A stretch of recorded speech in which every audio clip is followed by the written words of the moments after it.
चलो बुद्ध की ओर। बुद्ध और उनका धम्म।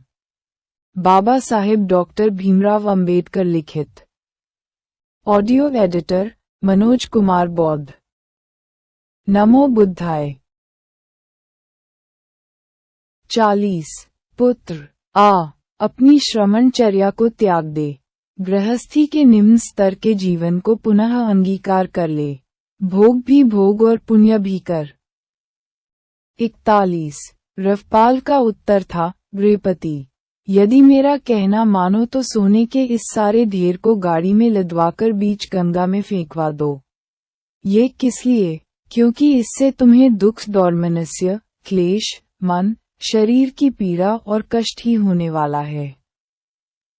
42 उसके पांव पकड़कर रडुपाल की पत्नियां पूछने लगी कि आखिर वे अप्सराएं कैसी हैं जिनके लिए वह ये ब्रह्मचर्य वास कर रहा है। 43 रफपाल का उत्तर था, बहनों, किन्हीं अप्सराओं के लिए नहीं। 44 अपने लिए, बहनों, संबोधन सुना तो सभी देवियां मूर्छित होकर जमीन पर गिर पड़ीं। 45 रफपाल ने पिता से कहा, गृहपति, यदि भोजन कराना है तो दो, कष्ट मत दो। 46 पुत्र, भोजन तैयार है, करो, कहकर पिता ने रफपाल को यथेच्छ भोजन कराया।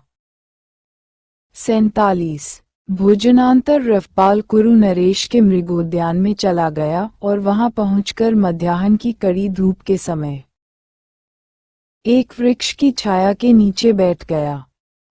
48 अब राजा ने अपने माली को आज्ञा दे रखी थी कि उसके बाग को देखने आने से पहले वह उसे ठीक ठाक करके रखे। माली अपना काम कर रहा था, उसने रफपाल को एक वृक्ष के नीचे बैठा देखा। उसने राजा को सूचना दी कि बाग और तो सब तरह से ठीक ठाक है, लेकिन एक वृक्ष के नीचे रफपाल विराजमान है जिनके बारे में महाराज ने सुना है। 49 आज उद्यान यात्रा रहने दो। आज मैं उन श्रमण के दर्शन करूंगा, जितना भी पाथेय आवश्यक था। उस सब की तैयारी की आज्ञा दे। अपने अनुयायियों को साथ ले वह राजकीय रथ पर चढ़ा और रफपाल को देखने के लिए नगर से बाहर निकला।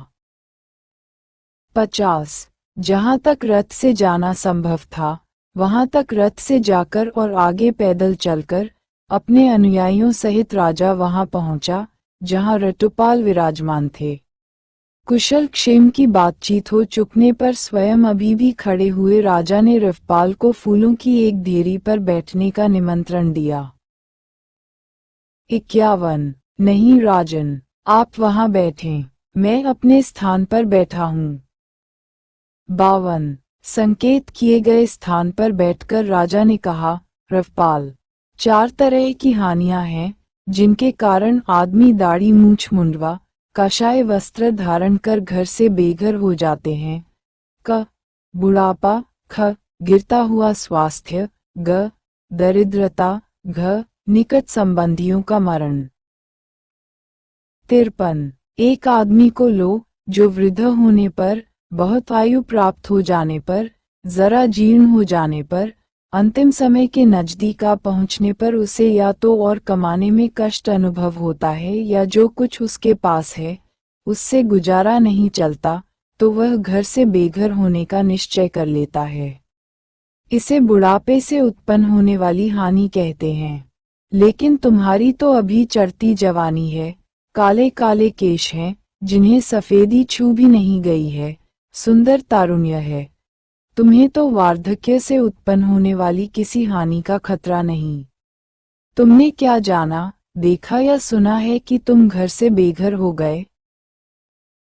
54 या एक आदमी को लो जो रोगग्रस्त है, जिसे बड़ा कष्ट है और जो बहुत बीमार है, उसे या तो और कमाने में कष्ट अनुभव होता है या जो कुछ उसके पास है उससे गुजारा नहीं चलता, तो वह घर से बेघर।